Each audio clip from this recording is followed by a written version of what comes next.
ঠাকুরগাঁওয়ে দিন দিন বাড়ছে বহুতল ভবনের সংখ্যা, তবে অধিকাংশ ভবনেই নেই অগ্নি নির্বাপক ব্যবস্থা। বড় ধরনের ক্ষতি এড়াতে ওয়াটার রিজার্ভার স্থাপনের দাবি সাধারণ মানুষের। শহরের আমতলীর পাশ থেকে বিস্তারিত জানিয়েছেন সহকর্মী MS সামাদ।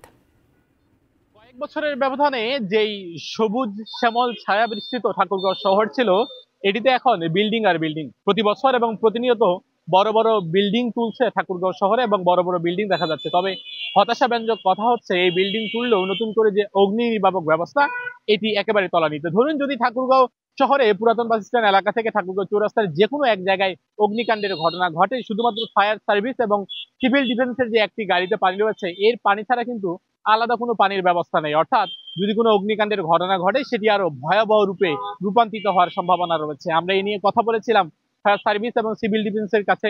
তাদের ভাষ্য মতে বোঝা গেল, তারা বলছেন যে কর্মকর্তা যায়, কর্মকর্তা আসে, সবাই কথা দেয় যে ঠাকুরগাঁও শহরে এই ওয়াটার রিজার্ভার স্থাপন করা হবে, কিন্তু বাস্তবতা একেবারে ভিন্ন। কথা দিলেও সেটি খাতা কলমে এবং কথাই শুধুমাত্র লিপিবদ্ধ রয়েছে, বাস্তবে তা একেবারে কোনোভাবে বাস্তবায়ন হয়নি। এবং ঠাকুরগাঁও শহরের যারা সাধারণ মানুষ এবং সচেতন মানুষ, তারাও প্রত্যাশা করছেন ঠাকুরগাঁও শহরে যাতে করে 1-2টি রিজার্ভার স্থাপন করা হয়। না হলে যদি ঠাকুরগাঁও শহরে বড় কোনো অগ্নিকাণ্ডের ঘটনা ঘটে, তাহলে এটি সবচেয়ে বেশি ভয়াবহ রূপ নেবে এবং ক্ষতিগ্রস্ত হবে ঠাকুরগাঁও শহরের মানুষ।